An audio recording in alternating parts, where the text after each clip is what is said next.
Onstage podcast with Chris Robert. Thank you for watching today, everyone. The excitement, otherwise, absolute, fabulous, super spectacular episode with the most inspiring guests we've had to date. Now, I'd like to ask you, Michelle, that you have a podcast called My Simplified Life, which is really, really, really such a great podcast. And I was looking at that too recently. Everyone, here we have Michelle Glogovac. She is um, the host of an award-winning show called My Simplified Life. She's also an entrepreneur, and in January of this year, she just released this book, How to Get on Podcasts, which I have read, and it's a beautiful book. And you can get anywhere from Amazon, Indigo, and I'll just link where you get the book down below in the description so you can get it yourself. Really beautiful book. We will talk about this book, but I want to ask you, can you share your journey from being a corporate aviation executive to becoming the CEO and founder of the MLG Collective? Yes. Well, thank you so much, first of all, for having me on and Very reaching out. welcome. I'm very excited to be here. I needed a part-time job in college. I did not have a car and I could walk to the airport. So I became a CSR at a FBO. It's a fixed-based operation where corporate jets fly in. That's where they park, where they drop off their passengers, get their catering, their rental cars, all of that stuff. And I continued throughout my college career. And when I graduated, they gave me a salary and benefits. And I said, great, I don't have to move home. I'll just stay here. And I continued with that company for a couple of years, went to a startup, another startup, and then ended up with a Fortune 100 company as the youngest salesperson. And I was just enjoying life. I made money. Met celebrities. I got to travel Wow. and I stuck with it for 18 years, really not knowing that, maybe there's something else out there that I'm meant to do because I wasn't in love with what I did. I enjoyed the people I worked with. I loved beating my own goals, those kinds of things. And I was laid off after I was laid off the first time from that job, the corporate job after 10 years. And I had my first child, got pregnant, got another job, was laid off because that was acquired. So I was the last one in, first one out. And by then I had two little tiny humans who were both under two. And I thought, you know what? Selling jet fuel is not changing the world to make it a better place for them. What can I do that is going to make the world a better place? And that's when I discovered in 2018 the purple button on my iPhone allowed me to listen to podcasts. And I started listening, and there was one life and business coach who said we all have a purpose and a passion. And I was like, yeah, I got to figure out what that is for me. And I would post about listening to her show. And she reached out to me and said, do you want to interview me to be on other podcasts? Do you want to pitch me to be interviewed on other podcasts? And I went, oh, yeah, that's a thing. I will do that. And I jumped feet first into everything that there is with podcasts, how to produce them, how to get guests, how to write show notes and repurpose them. But I fell in love with the pitching part because, again, it was that relationship, people, getting to hear stories of others, connecting with hosts and understanding what their whole goal was in having a show, and then bringing the two together. So that is when I formed the MLG Collective, and I pitch clients that are authors, entrepreneurs, change makers, advocates, activists to be interviewed on other shows. And essentially, we are pitching because that person wants that recognition. They want that marketing, but we never go in saying it. We go in with the purpose of sharing their knowledge, to educate others, to share their story, their journey, to really help the listener. And in the end, of course, it helps the person who's being interviewed, but that's never the full intent and purpose to go into a podcast interview. And with all that experience you have, you're able to write this book. Again, we're going to plug it, How to Get on Podcasts. Now, I wanted to talk about the mindset, which is Lights, Camera, Action, page 123, Mind Tools and Techniques. Your mindset is a set of attitudes you hold. Now, does a person that you're pitching to podcasts, do they have to have that mindset? Do you have to know their story ahead of time? Because what if they say to you, why did you send me this person? They're rude, or They think they know it all. Hopefully they don't, because I don't have clients that come off that way. We work together before a pitch even gets sent. I have a one-on-one hour-long Zoom in addition to an onboarding form and communicating back and forth with the client. If they have a book, I have read it cover to cover. And so I really get to know them. I stalk their websites. I look into more than what they give me. So that way, if anything does crop up, oh, I had one time a client go, where did you come up with this one topic that you wrote? And I said, well, it's on the homepage of your website. It's literally right there, word for word. And she said, but I don't want to be known for that. Well, then you shouldn't promote that. And so it becomes a good therapy session, a one on one, where we really get to know each other. I have clients who tell me all kinds of secrets, like, I don't want to talk about this, but you should know that this has gone on in my life, because I need to know that person as best I can to not only represent them, but because I want to be their number one fan. I want to believe in them and what they say. And so that mindset does have to be there. You know, there I have fired clients because they didn't have that mindset of I want to help people. It was I want to promote myself. And that's also a mindset that I've had to get used to of, the sky's not going to fall if I say this client isn't the right fit for me, because they're also representing me when they go on a show, are interviewed, and what comes out of their mouth, if I have to go, oh, that should have been edited, then we're going to have that discussion. But the mindset's definitely a big part, because I want you to go into it with the want to help the listener. Like I said before, yes, you are promoting yourself. We all know this. We know that a podcast guest is there to promote themselves, to share what they know, and to showcase themselves as a thought leader, as whatever it is.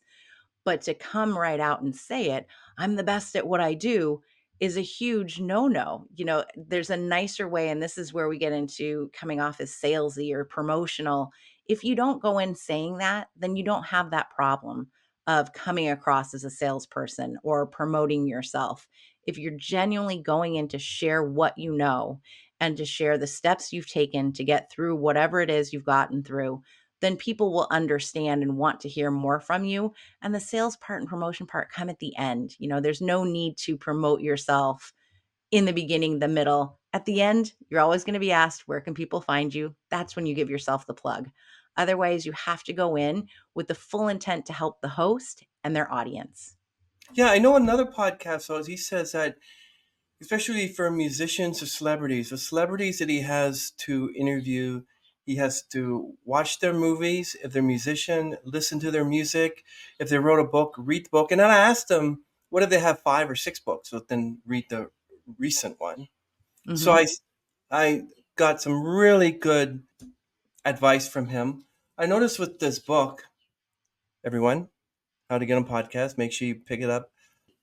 I noticed that, like, what do you expect the readers to learn from this besides plugging themselves? I mean, there's a lot of glorious tidbits in here. For instance, you have podcast matchmaking, which we're going to discuss. What platforms do you need? What are we researching? And it goes all the way to the end to just start, not just your story, your legacy.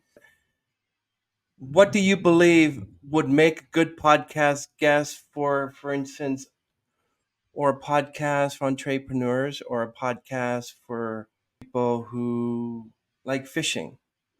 To be a good guest, you need to do your homework. Listen to the show, Mhm, stalk the host. I love mhm, stalking, is like my word. It sounds all creepy and weird, but I love stalking because it means you're doing your homework.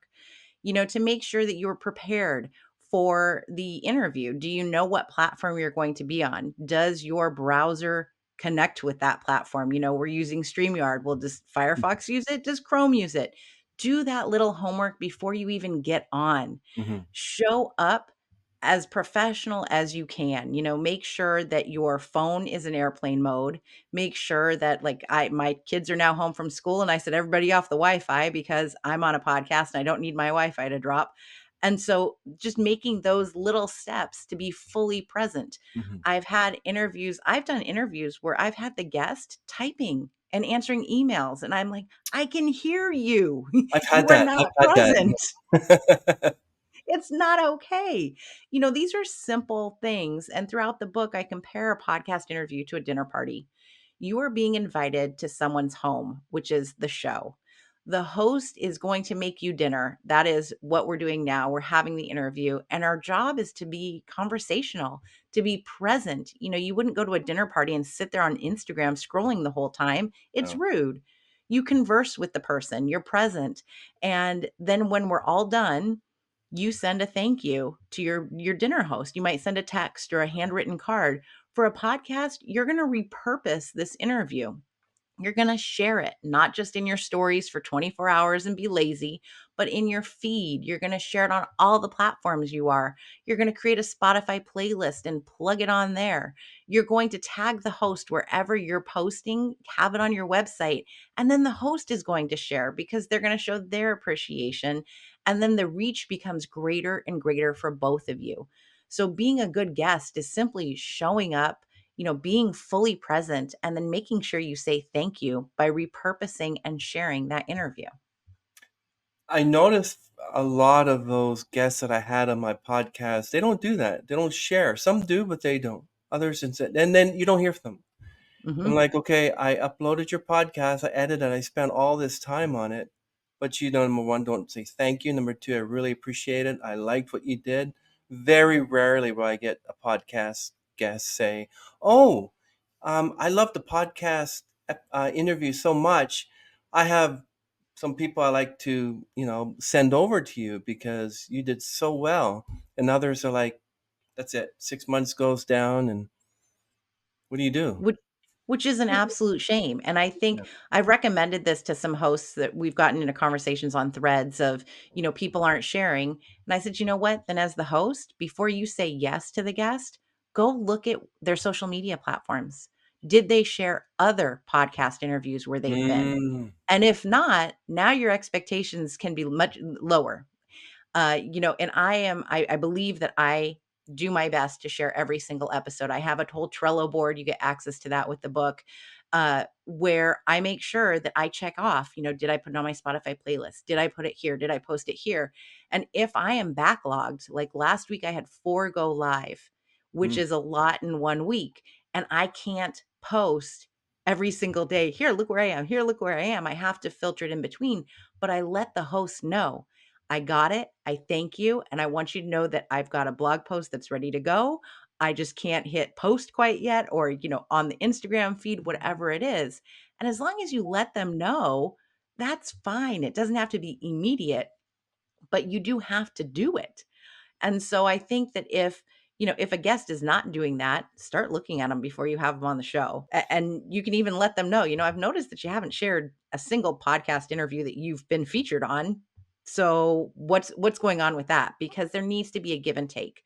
The industry does not have enough standards. Copy and paste is apparently okay. I get it all the time. Copy and paste pitches where they have no idea sometimes what my name is. They will plug in My Simplified Life as the name. Hi, My Simplified Life. I listen to your show and I think it's fantastic. And so I'd love to be on My Simplified Life. It has why? What are you giving me and what did you enjoy about the show? And so I think looking at these things and making sure that we up the standard and say, no, we don't accept copy and paste pitches. No, we don't accept guests who don't share their interviews. Why not make that the standard? Can you tell us about the Simplified Life podcast? What topics you cover? Yeah. So the premise of it is that your past and your present don't define your future. You Hmm. do. And everybody I interview, myself included, we all have pivots along the way, something in life, something in our career. And so we share that journey, we talk about it. I interview authors and I don't just talk about their book. I want to get to know the person. So that goes right back to, what was your past like? What are you doing now? How did you arrive at this spot where you're a published author? Today, I actually just interviewed Jody Wellman, who's the author of You Only Die Once, and we talked about death and really how we have to live each and every day and what that looks like. So I also have solo episodes where I talk about podcast pitching and I talk about what I do and my journey. And maybe there are hot topics that I really have passionate feelings about that I have to share. So that's the gist of what it's about. I call it my selfish thing because I interview people I want to get to know. It's really a conversation where I get to say, "Oh, hey, you, I'd like to talk to you. And by the way, I've got a podcast. Do you want to come on?" And so it's a great icebreaker. It's not like, "Hey, can we do a Zoom and have coffee?" No, we're going to record something and, I'm going to ask you whatever comes to mind. That's what I do whenever after I get out of an Uber car. I say, "Hey, by the way, I have a podcast. Can you subscribe to it? And I'll give you a tip." I And they like that. do, and they do. More subscribers, why not? That's hilarious. And you're talking about being genuine. Can you Mhm. describe what genuine means? Genuine. The word that comes to mind is authentic, and I hate the word because I feel if you use it, you aren't it. Hmm. So, being genuine is really just being yourself, really showing that you care. You care about other people. You care about what you're doing. You care about the world. And simply showing up and being that same person, being the person that you are on a podcast, as you are at school pickup, as you are at the grocery store or the Starbucks line, you are the same person no matter where you go. And I've said this before that it's the biggest compliment I've ever gotten is that someone says, "Wow, you really are just like who you are on your show. And I'm meeting you in real life and I can hear you in the book." That's a compliment to me because I don't wanna be anybody else. I want to show up as I am, no matter what the situation is, and that to me is what being genuine, being quote unquote "authentic" is. It's being the same person no matter who you're with or where you are. Yeah, the authentic self. And for your podcast, My Simplified Life, do all your guests have to have written a book? No. Oh, no. No, I mean, some don't. It just so happens that I'm an avid reader, so, and it's not all novels, there's nonfiction, like this one was nonfiction, and sometimes it's a client, but no, it's a variety of people that I just simply find interesting.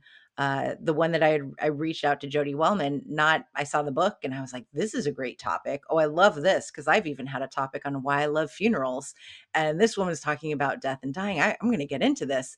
I didn't even look at her profile page to see that she had so many followers. I didn't realize she was such a big deal. I just reached out because I thought she seems like a really amazing individual that I want to get to know.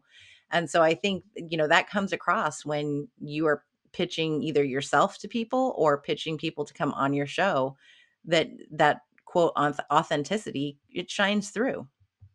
Is there a reason why many guest interviews that I've had, when they mention throughout their conversation that they know this person, whatever celebrity or musician, why they never say, "Oh, maybe I can get them on your show"?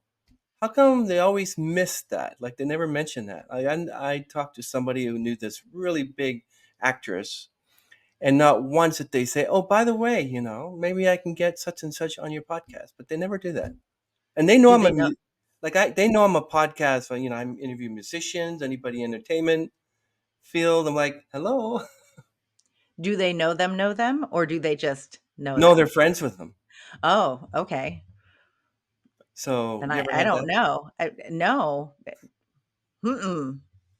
I've had one person ask me about someone that I wouldn't say that I know the person. It's a very, very big person. And yes, we've met. Yes, I have pictures with the person, but I would never I would say I can't call up a favor. Like this is like he didn't blurb my book or something. So please don't expect him to be he hasn't been on my show. So he's not gonna get on your show, that type of a thing. But I don't know. I would just ask. I'd straight up ask, "Hey, you're friends with so and so. I'd love to have them on my show. Do you think you could, you know, do me a Yeah, solid? Or would you mind if I mention your name as I pitch them to be a guest on my show?" yeah, Michelle. I did that once, and they shot me down. So I Uh, haven't done it again. When it talks about the authentic self, and it talks about getting someone out there on a podcast, they have to have like some sort of EPK as well, right? it's an EPK. Oh, ZPK also for musicians includes all their social media, their bio, Oh, okay, like a media everything kit. about them. A media A kit. Yeah, media that's kit. what I mean. Yes. Oh, I'm Yeah, learning something new. I did not yeah. know that's what it's called in the music It's industry. called I think it's called something professional kit, but it's the same thing as a like a media kit. Yeah. Yeah. Uh, But is there something in there they don't need? Like they're thinking, well, Michelle, this is my whole life. People are going to begin to know me. You don't have to, that we present what we want to present. So, yes, you need a media kit, have your headshot, have your bio. You write the bio or you have someone write it for you and what you want to be known for. So if you don't want to share that you have kids at home or a partner, then don't include that. There's I just read a book where the husband was referred to as the husband. There was no name mentioned. So, you put out there what you want to put out there. If you don't want to share things, then don't share them. The same goes for your speaking topics. If Mhm. there's something that's happened, and I mentioned this in the book, that if there's a traumatic event that has happened to you, you have to be ready to share that in order to talk about it and have it as as a topic. If you're not ready, then don't put it down as a topic you're willing to speak on. Make sure that you're comfortable with that and that it's something you want to put out there that you want to be known for. That would be first and foremost. You don't have to put out everything. You don't have to have on your social media your family. You can protect them. You can put out there whatever it is that you want to, which is the great thing about social media, about podcasts. It's what you want to make of it. So I would say that for anyone who says, I don't want to give everything away, you don't have to give everything away. Give your knowledge, give your experience that you are comfortable with giving, and go from there. For your media kit, make sure you have your topics, make sure you have places where you've been featured before. Take the podcast cover art and put that into your media kit and then hyperlink everything. I use Canva. I'm a big Canva believer, subscriber, pro. And so you can just use that to plug things in, hyperlink, and make it a one-stop shop that looks just like it came off your website with the same colors, the same fonts, all of that. So it looks beautiful and it looks like you and it represents you. So it's fairly simple. It just takes the most time is, creating those speaking topics and figuring out what do you want to be known for and what are you already known for. So, how do you approach podcast pitching differently from a media pitch?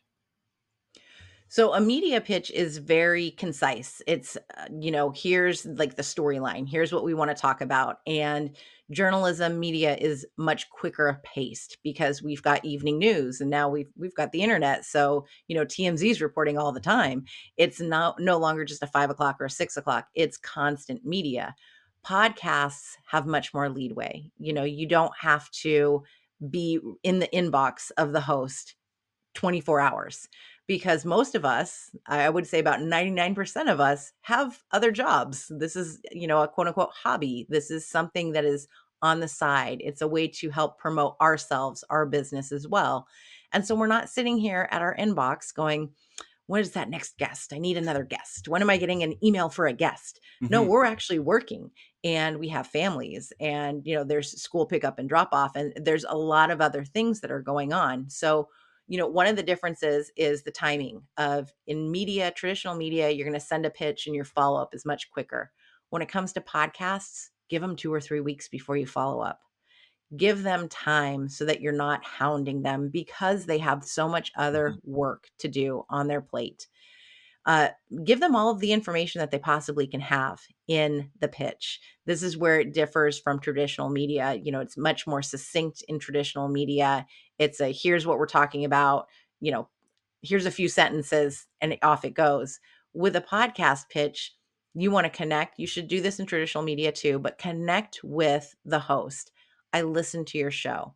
I listened to this episode with this guest.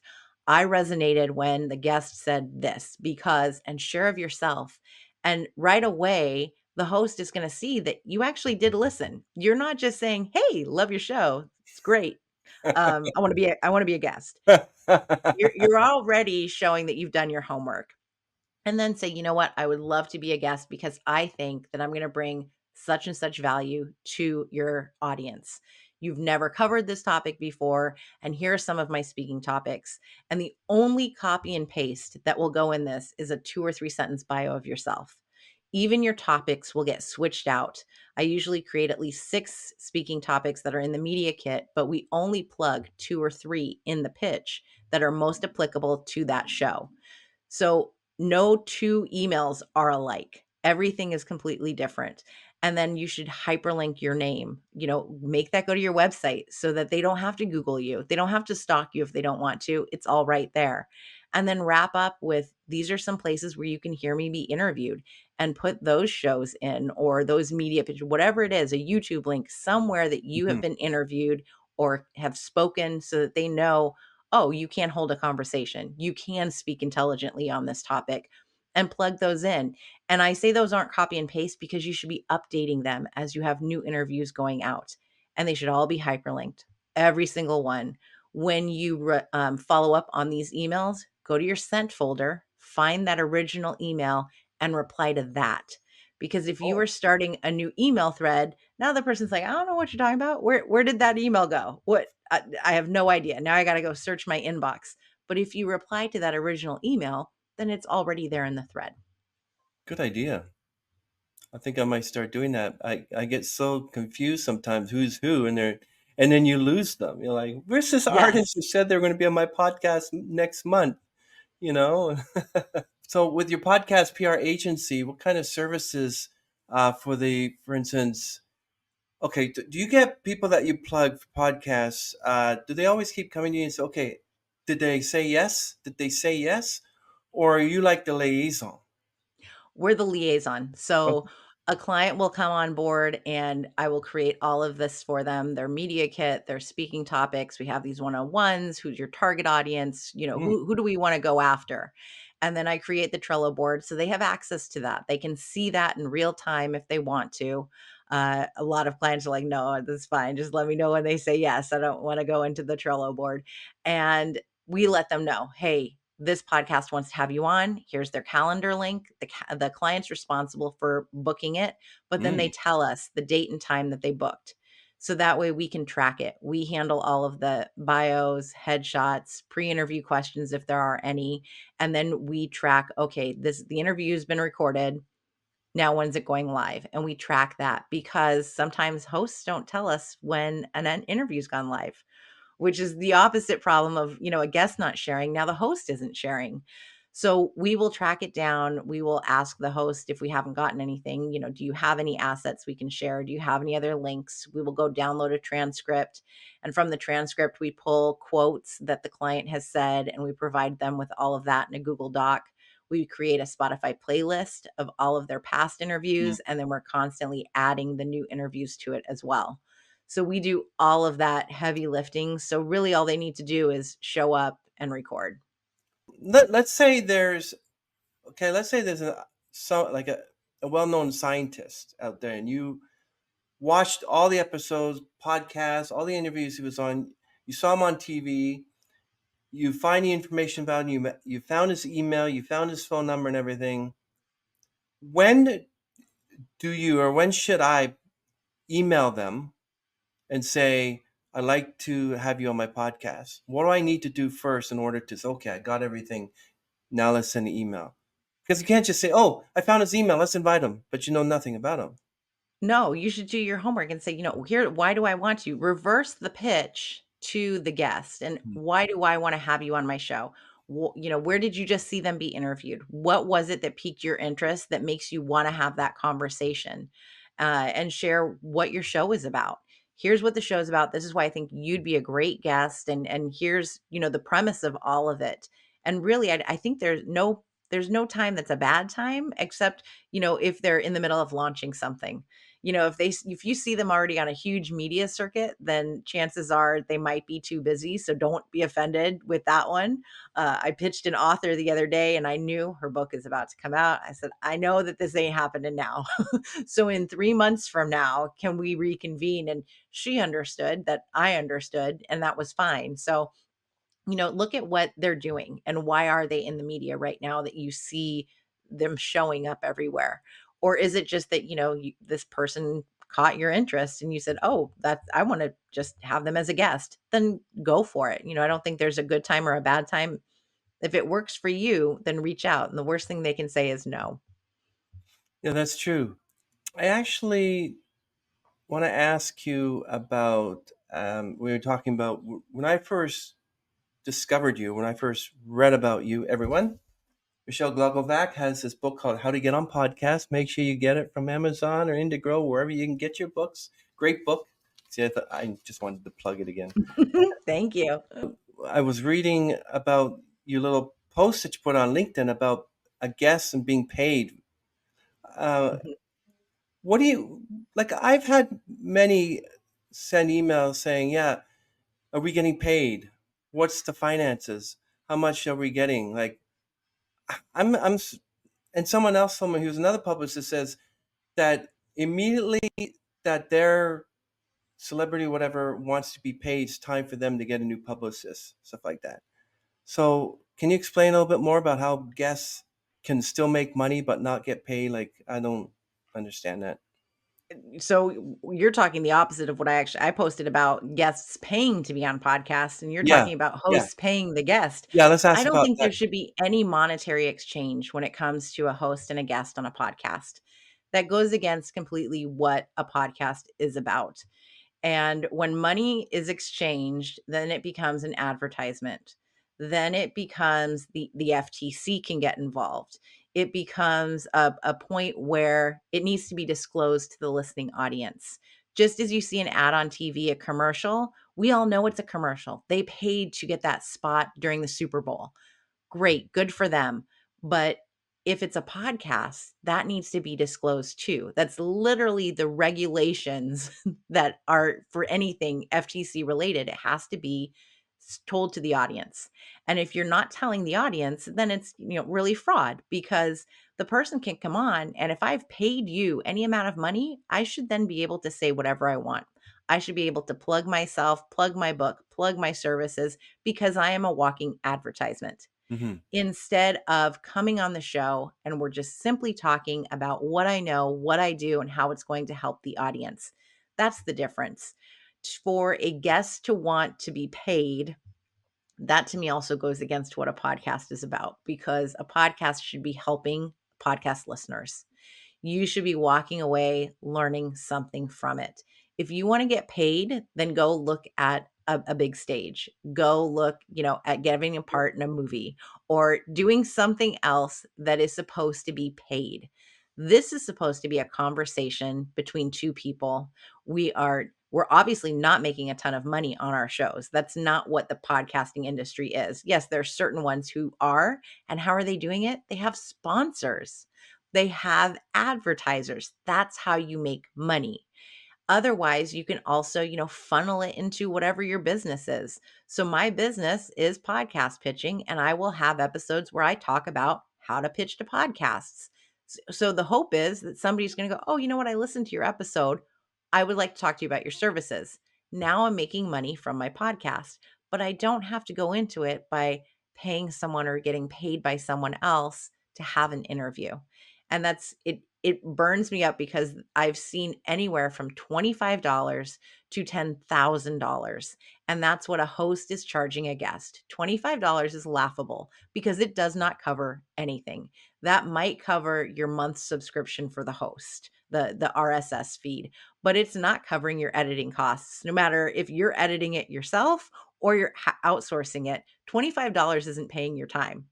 Uh, it's just silly. It means nothing. I don't understand why you go that low. $10,000 is absolutely insane, because if you're having 4 guests a month, you just made $40,000 on your Wow, show, which is, I would love to make $40,000 in a month by sitting here chatting with people that I wanna chat with, you know? exactly. But to me, it's just, it's not right. It's completely wrong, and I go against it wholeheartedly, because I don't think it goes along with what the podcasting industry should be about and stands for. Yeah, this one podcast host asked me to pay $250 to appear on her show, and I say, "Pay you just be on your show? What? Oh, it's for streaming costs and all that stuff." And I'm like, "Really? So I have to pay you to be on your show? That's Okay, the I'll pay cost of you." doing business. Yeah, You can write this off in your taxes, my friends. That's what I do to relate it to my business. It's a business expense. So people need to start treat this as a business, treat this as something professional, but you don't charge people to come on your show and cover your costs. because you couldn't figure out how to do that for yourself. That's true. I want to ask you about how to get on podcast book. Let's plug it again. Uh, can you tell us about some of the success stories from this book who've read it Yeah, and thanked you for what they read? I had one I got my first pitch from a reader. Hmm. He was actually just on the show, Darcy Guyant, not long ago, and as he pitched to me himself, he shared that he had also pitched someone else and that she had first come back and said, "I'm really backlogged, but your pitch, you actually listened to the show and you told me how you related to it." And she brought him right in. He Wow. surpassed like 20 other guests and was interviewed on her show Wow. because she loved his pitch. Hmm. So we know it works. I've had people write to me and say, "You know what? I read the book and then I was a guest already scheduled, and now I know how to share the episodes." So Wow. it's something that people don't realize, that it's not just showing up and hitting record. There's more to it. You can get so much more value and lifespan out of your interviews if you're repurposing them, and that sort of a thing. So, yeah, I think everybody who's read it has had some good feedback. The audio engineer who helped me record the audiobook, he was even like, "Oh, it's like a life coaching book." So he was ready to go change his life. Yeah, I should get myself on more shows, but just that because I work too, and it's hard to, not only edit my podcast, but book people and in the time zones, your GMT, your CET, CST, like your PST. Yeah. Uh, you can't send them a schedule for Eastern Standard Time because they're like, okay, 2 o'clock. And you're like, okay, where are they? They didn't show up. 2 o'clock PST. Oh, Yeah. okay. So, so stuff like that, so it's kind of difficult. But how do you deal with your mental health? What are some of the things that you can do to deal with, you have like getting people on podcasts, uh, media kits, all that. What do you do? Your children, being a Mhm. mother and a wife. Yeah. I read a lot. That helps. I've gotten back into working out, and that definitely helps. But I'm a reality TV junkie, so I watch The Real Housewives religiously Wow. because I can turn my brain off. And for me, that's, really what I need, is not to be scrolling on something or, thinking of something else, but to just indulge in stupidity of the Real Housewives, and, being blessed that that's not my life. Those would be the things. I have a great therapist, so that's always helpful for mental health and, checking in. And then, of course, good friends that they now span the globe, which is amazing because of podcasts and because of the work that I do. I have friends all over the place. So texting, checking in and just being there for each other. Was it difficult for you during the pandemic? No, it felt like it was real life. My Wow. husband works from home. I was working from home. The kids were still at home. The difference was that my oldest started kindergarten during the pandemic, and I had thought, "Oh, he's going to start kindergarten. We'll put his sister into preschool. They'll both get, a few hours out." And instead, I was, homeschooling basically. That's what every parent had to do during the pandemic. So, but otherwise, it was like business as usual for our household. It didn't feel very different, except that I went to the grocery store alone instead of traipsing kids with me because it wasn't safe. So it was really the same. Wow, that's amazing. So, how has your experience as top 100 podcast host and former producer of chart-topping shows influenced your work? I know what to do and what not to do.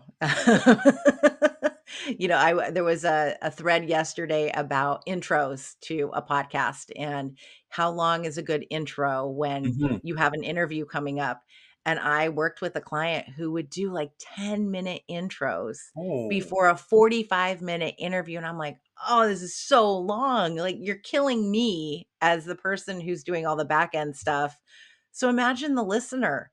Like, they didn't show up to hear you for 11 minutes go on and on before you got into your 45-minute Hmm. interview. So, learning those types of things before I even started my own show, has been one of the great things of producing and seeing what others do. How do they repurpose? Are they repurposing? What's worth it? And that kind of a thing has definitely helped. That's terrific.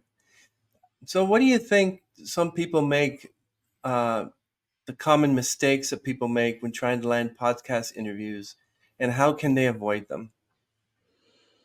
The copy and paste, the not listening to a show before pitching to them. These are very common that we see, because it is a lot of work. And that's been feedback I've gotten in the book. I had one reader come to me and say, I didn't realize how much there was work involved. Yeah. And that's why people hire me to do that work. Because if you do it right, it takes time and it takes effort and it takes Mm. work. So, those are common mistakes of thinking, well, I'm just going to send emails and just pitch myself. And, maybe that works for some shows, but those are going to be smaller shows for sure. Because the bigger ones are paying attention. They may have a standard, they may have a form, an application that has to be filled out. You could be going through levels of people before you actually get to the host to decide something. So, looking at that and doing your homework first and foremost. Common mistakes of not having a microphone set up. Don't use your computer. Use an external microphone. If you have a headset, use that. Get in your quiet room. Yes, we both have our microphones. Having a ring light. These are inexpensive things that you should do to make yourself look better. Show up in a nice professional manner, and it's not going to break the bank. You can do all of this for under $100, and you don't have to start out with a ring light or whatever, but start out with a microphone, because it should be an investment in yourself. To If you want this, if you want to be a podcast guest, then put forth that effort. Invest in it. Invest in yourself. $30, you can get a great microphone on Amazon. $30, that's it. So don't show up with, your AirPods and then they disconnect and all of these things. Show up like you want to be there and you're professional and you understand what this is about. Even if it's your first time, you can go in feeling confident of, I've got my setup. I'm here. I'm ready to go. I look the look, and now I'm going to share myself and just be present. Those are the simplest things, common mistakes that people make. Test out the audio, the video, the platform before you jump on, and then just have a conversation and be yourself. Okay, now the other side is, how do you prepare for a podcast interview? Again, research. If you No, I know the meant person. like Oh, person being Oh, the interviewed. How do person. they prepare? Oh, Yeah. okay. Yeah, so I always suggest listening to an episode or 2 before you do the interview. You should have already listened, Hmm. but do it again so that way you get familiar with the host. I always say, go to their website, check them out, go to their about page, read a little bit about them so that way you get to know them and you know that you can always ask them a question as well. So that way there is going to be a conversation. You don't have to be worried about, oh, I don't know, this stranger. It's not that you went to someone in Starbucks and was like, hey, I like your dress. No, you know this person. You can say, I've read your book, or I know about your book. You just did this, or I heard you sing this song, or, I saw you somewhere. And you can have that small conversation that connects you and it takes off any kind of, jitters, that type of a thing. Uh, you know, Remind yourself with a post-it on your computer if you need to. If there's a part of your story that you tend to forget, jot it down. Maybe there's a note. Maybe you talk too fast and you need to remind yourself to slow down. Put slow down on a post-it and put it on your computer, because nobody's going to see your computer screen. So you can look at it and go, oh, yes, okay, I need to take a pause. And remember that this is just another human being you're talking to. It is okay to say, you know what, I just messed up there. Can we take a moment? Or, hey, can you edit that out so I can start over? It's okay. We're just all a bunch of human beings getting through life, having conversations, and so it doesn't need to be looked at as something huge and horrifying and scary. It's a conversation with someone else. So just think of those things as you're getting ready, and you can get into that mindset of, this is where I'm meant to be. I've been asked to be on this show. I'm worthy of being on this show, and I'm going to share as much as I can to help whoever's listening. Yeah, I remember you talking about this host to the 14-minute intro. Yeah. You should check out the Harvey Brownstone interviews. Now, he interviews celebrities. They reach out to him because of his interview style, and he gets deep down in there. And I had him on my show, and he gave me some pretty good advice. And one of them is say, people don't like it that I do 7-minute introductions. If you don't like it, then don't watch my show. That's what he says. So he was interviewing Marie Osmond, Mhm. and for 7 minutes, he was saying Marie Osmond did this, that, this, and she did this. And after 7 minutes, Marie says, "Oh, thank you, Harvey. Really appreciate this interview. I'm going now." That was it. So stuff like that. So do you think there's a limit to an intro that a person should do with a guest? Like, should I have introduced you for 5 minutes, or just what do you think is N the limit? No, I think that when you start off the interview, you don't really have to do an intro. I'm saying if you're adding an intro after you've recorded and then you're plugging 11 minutes of yourself talking, that's a long time. Hmm. I think that, the person is going to speak for themselves. You don't have to give all of their accolades and where it is. I think 2 minutes most is where it's at. I try to limit mine for the intros that I record after I've done the interview. It's usually under 60 seconds where I say, "This is who I've got coming on. This is what we're talking about. This is why I wanted to have them on." And really, that's the gist of it. And then I'll wrap it up, at the end. But then I also ask the guest, "Hey, can you take a moment to introduce yourself?" They can give their little bio of 3 sentences or whatever it is. And then we dive right in.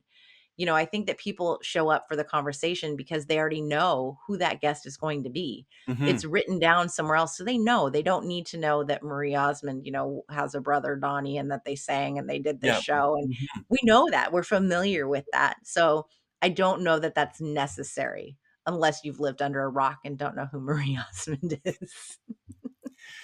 That's funny. Well, there's another book I wanted to plug. Now, she recently passed away at 90, but Barbara Walters wrote a book back in 71 called How to Speak to Anybody About Practically Anything. I read it 3 times.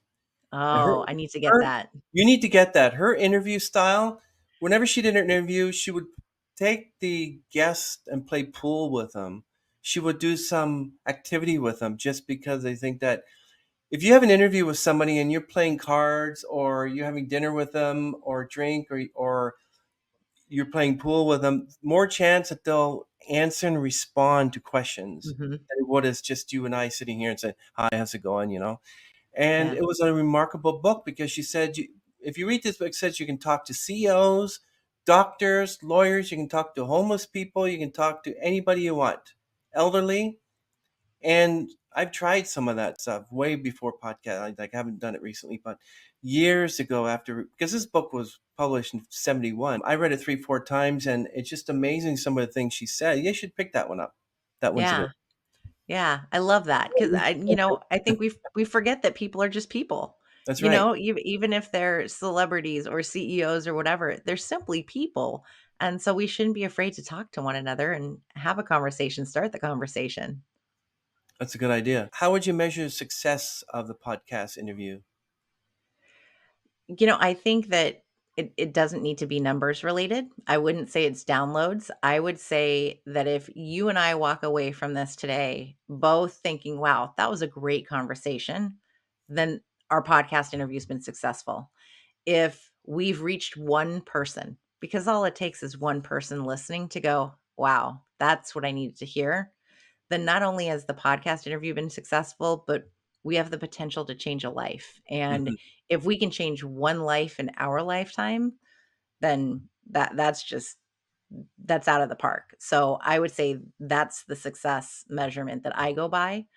uh, yes, as many episodes as you can create, keep doing them. If you can get more and more downloads, keep doing them. But to me, the success is how we feel afterwards and how the listener is going to feel, and to make sure that they have value in what they've taken away. How many episodes do you think I should upload a week? Usually now it's 2 a week. Do you think one a week is enough? Yeah, I do one a week. Yeah, I've been doing one a week. I just did number 233 today. Wow. Um, Congratulations. Thank you. I think it's whatever works for you as long as you're consistent. It's consistency is the key. So if you're doing 2 and you're going to go to 1, tell your listeners ahead of time. You know what? I'm going to drop down to 1 per week. It's going to be released on this day. That way they have their expectations met as well. And see what happens. Where does that go? Do you get more downloads because now they're only listening to 1 per week versus, oh, I got this one, now I got this one, and they're downloading too quickly. You never know. There are people who, I know some shows are releasing 1 every single day, and Oh, wow. networks are going, it's too many. Like, you're not getting the number of downloads Hmm. because people don't have that much time to listen. Especially shows that started during the pandemic of, oh, we have all of this free time on our hands, and we saw a spike in shows being created. We saw an actual decline in shows being listened to because people didn't know how to listen to them anymore because they weren't going to the gym, and they weren't commuting, and they weren't doing all these things. And now we've seen things kick back up to be a regular life. But do we have time to listen to a podcast, the same show every single day, twice a week? It varies. So, and try it. Nothing, you can't do anything, to me, you can't do anything wrong when it comes to that. Try it once a week. If you feel like, oh, that's, what, I want to go back to 2, then go back to 2. I'm thinking that once I hit 200, I'm thinking of changing the intro, the outro, and doing a lot of different things with it because 200 episodes. I That's big. started October 11, 2021. So this year will be 3 years, and I'm only at 200 episodes. There were others who started a year ago, they're already at 1,100 episodes. I'm like, huh? But then their That's a episodes lot. like 10, like they have interviews that are 10 minutes long. Like, how can you know a person in 10 minutes? Some are 30 minutes. I like to do mine an hour. That was great advice to do that. What is the most ridiculous question you've had for like? Can you get me on Joe Rogan's podcast? What I was, had someone ask that. yeah, what was the And most I said, I'm not pitching him. So no. If you want to be on his show, that is all on you, my friend. Well, I'm thinking that if you watch Stephen Bartlett, he was on the British version of Dragon's Den. He has his own podcast called The Diary of a CEO, and he has Hmm. some pretty good guests on there. And I kind of wonder if they actually write his questions because some of them are pretty deep. But I'm also thinking to go on his podcast or Rogan's podcast, they're asking you to pay quite a lot of money. Hmm. So, and they say, "Oh, don't go on Joe Rogan because he doesn't, you know." But I love talking to people. I love the podcast. I love meeting people. And one person has given me 3 or 4 other guests because they enjoyed it so much, and it makes me feel good. Yeah. It's that ripple effect. It's great. Yeah. What's the most ridiculous second thing you've ever been asked? When am I going to be famous? Yeah. Okay. Were they kidding or were they That just? would be by, no, they were serious. And that would have been by the same person who wanted to be on Joe Oh, Rogan. really? Yeah. Yeah. Yeah. Yeah. Or can you get me Kim Kardashian if I start my own podcast? Yes. I said, I don't think that Kim is pining away for a random podcast to pop up. So no. Do they think you know all these people because your I'm not PR sure. is so? I'm not sure. Um, I can find a way to find people to, who know people, but no, when I know that there's no chance or no, there's no need. Kim Kardashian doesn't, like, she doesn't need to come on my show. It's fine. She's not going to need to come on, someone else's show either. Yeah, it's a different world. that's funny. What's the most challenging part of running a podcast PR agency? It's the most challenging, but the most fun is the different types of people. So it's different personalities, different topics, different types of podcasts you're approaching. And so it's constantly different. And I like that because it's not mundane, but at the same time, it's okay. We're going to pivot from this. And, you might be working on multiple clients in one day. And I'm going to talk about grief right now. And all of a sudden, I'm going to talk about, crime. And all of a sudden, I'm going Mm. to talk about something else. So it's very different to wear those hats and then listen to those different shows and connect them all. Yeah. And I think the real authentic podcast is when you're not recording. And I've gotten an hour and a half to 2 hours extra of a podcast. And I'm thinking, God, I wish we had recorded this. But it's just stuff, it's just between you and I. Nobody's going to know. Here we go. So Well, it's to me, kind of, that's the relationship part of this. yeah. This is why we make friends with people we interview because we get to that new level and sometimes it's not recorded. It's, the before or the after where you go, you know what? That was a really great conversation that I wouldn't have gotten to have with you if we hadn't done this because what are the chances we're going to meet in real life and then all of a sudden have a conversation. So that's the beauty of this. That's how these friendships evolve from being a podcast host and a guest and the connection that we can make, that the people don't realize often happens when the recording stops. Yeah. Well, what do you think is the, I don't know, rudest or most mind-boggling question that ever been asked that kind of like just like, what? What? Oh, that's an easy one. It was a recording on Zoom and I had my pronouns listed and she asked me in the middle of the interview why I would have my pronouns listed because isn't it obvious of what I am?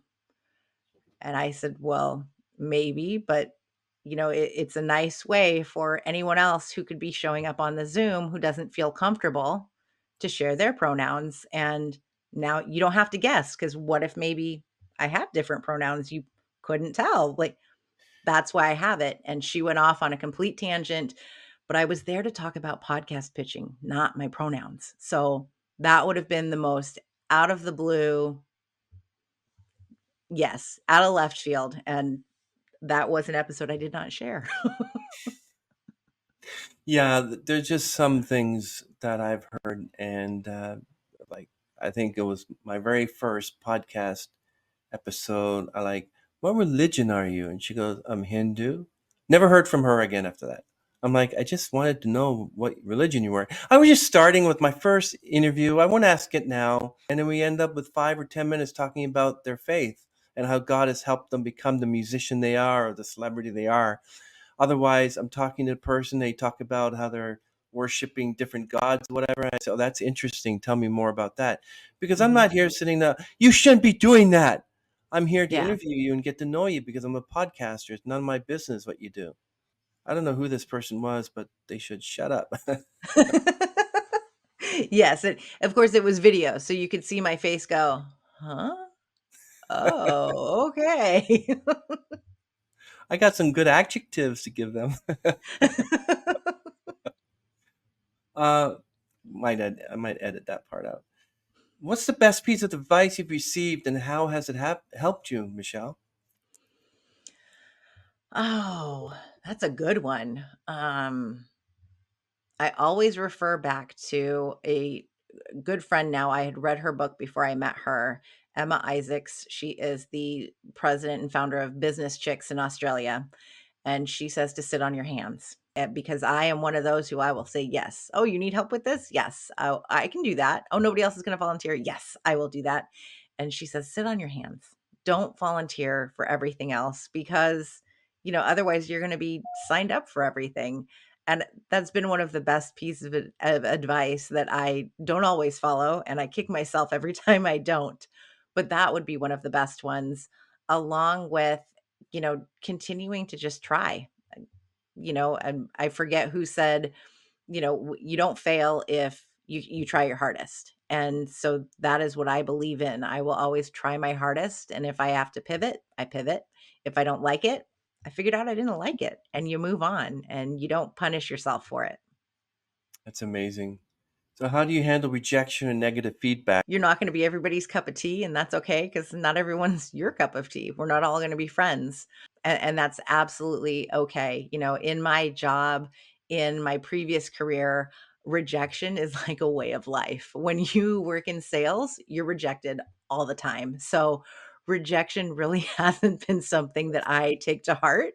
I get pitches rejected. It's like, okay, next, and you move on.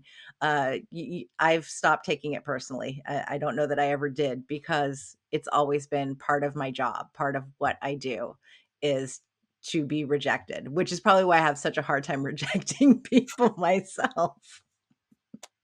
I got a good idea to change my podcast name from Onstage Podcast to Jet Fueled Interviews. Jet Fueled Podcast. And just have airline pilots on, or people who sell jet fuel, or anybody who works at an airport. So, okay, but are you a musician as well? Yeah, okay, good. By the way, I want to ask. I've had people wanting to be on my podcast, but they're not musicians, they're not entertainers, and then they say, "I certainly wish I can. I hope to be on your podcast. I really wish I could be on your podcast." And I'm like, "Oh, I hate saying no, but." Well, why? I would ask why. What do you think you're gonna bring to the table if you know that these are the things that are kind of the Mhm. requirements and what I do? What is it that makes you wanna be on my show? And leave it up to them because if they have that want, that's them pitching themselves, so they should know what they want to say and how they wanna show up. I know I don't want to keep you too long. What can you share some of your favorite podcasts and why you like them? Oh, there's so many, we now have a Rolodex of thousands because that's how Wow. many we're pitching people constantly every single day, Oh, and really? so it's a huge range from literary podcasts to, whatever type of show our clients are. So the free time thing dwindles when it comes to podcasts, but, I love A Grief Story with Megan Reardon Jarvis. She is Mm. amazing. Moms Don't Have Time to Read Books with Zibby Owens because they're all about authors and we get to know them, but who has time to read every single book?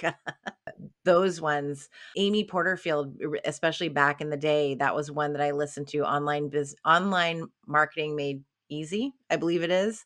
And she was one who said that you should always give as much as you can for free because people who are listening will walk away going, wow, if she did that for free, imagine what value I'd get if I paid her. And so that has always stuck in my mind. Wow. Yes. So that's why I give as much as I can. That's why I wrote the book so that it becomes accessible. You have everything I know. You can read it. If you love listening to me, you can listen to the audiobook because I will read it to you. So, those would be the big ones that I listen to on the regular. Yeah, that's true. So, what's your vision for the future of podcasting? That the standards become actual standards, that it's elevated to the point that we don't just look at it as hobbies, that these are truly professional shows that are being put out there, that they're accessible by anyone who wants to launch one, anyone who wants to be on one, that we pay more attention to, creating transcripts. I'm glad that Apple Podcasts has now started doing that because I do that on my own to truly make podcasts Mm. accessible by everyone, that you can watch them, you can listen to them, you can read them, that there's some way that you can reach a podcast. And I think that's what the beauty is. We will see, of course, I'm sure more AI get involved for the Yeah. good or for the bad. I have my editor uses some AI to help with the show notes. And I'm Mm. a believer in AI shouldn't be creating the content, but I'm okay with AI taking the content that's already been done and doing what it needs to do to make a blog post. Like, that's fine with me, but I don't want it to run a show. I don't want it to, ask the questions or anything like that. So, seeing what happens with that, I think that the podcasting landscape, we're in an election year here in America. We're going to see a lot more podcasts that are talking about politics and, what's going on right now. Same with, the various wars we have going on in the world. We're going to see more politics get involved, I think. So we'll see about video and how much more videos are being introduced into podcasts, and are people willing to pay to edit those as well or just do the audio? So we'll see. There's a lot that the podcasting industry can do, and will be doing more shows with our celebrities, really the hosts that we all want to have and hear. I don't know, I think everyday people are pretty cool. So I'm good with those kinds of hosts instead. Well, that's true. Well, if you could interview anyone in your podcast, who would it be and why? Oh, that's a good one. I'd really like to have the Obamas on or Oprah. Really? Yeah. Wow. I want to go big. Yeah, I'll go big. Can I tell you who I'd like to have on? Yeah, please. Well, my ultimate goal is to get Sting on my podcast Oh. and Nicole Kidman. Mm. But I'm not complaining if I get Taylor Swift or Britney Spears or anybody else. But Sting would be the main one. That's my Mount Everest. One That like would be if I have cool. Sting on my podcast, I can climb the Mount Everest and put the flag on. Say I've reached the top, and then, like, but no, I like doing this. I'm not going to give up I because I just love don't the even know. Obama's backstory. I love like, I don't even wanna talk about politics. I wanna talk about their stories. I've Mhm. read their books, how they became a couple and what they went through in their careers and all of that type of thing, and y that's what I wanna get to the heart of that, them as people. I don't really I don't need to know what he did in the White House, but, Yeah, but who did he meet and that kind of a thing. there's a lot of hate for them. For instance, they're saying, "Oh, Michelle Obama is actually transgender. His name is Michael Robinson. He's really a man." All this crap. And like, what is up with all the hate? And then you have hate against Trump, and then you have hate against Biden. Like, why? Somebody has to be president. There's always going to be somebody who doesn't like them. Like, what's Yeah, that all about? because I think we used to have left and right. We had Republicans and Democrats, and now we have people. We're no longer looking at it as, "Oh, you're a Republican and that's fine, that's cool." It's, "Oh, no, you're a Trumper."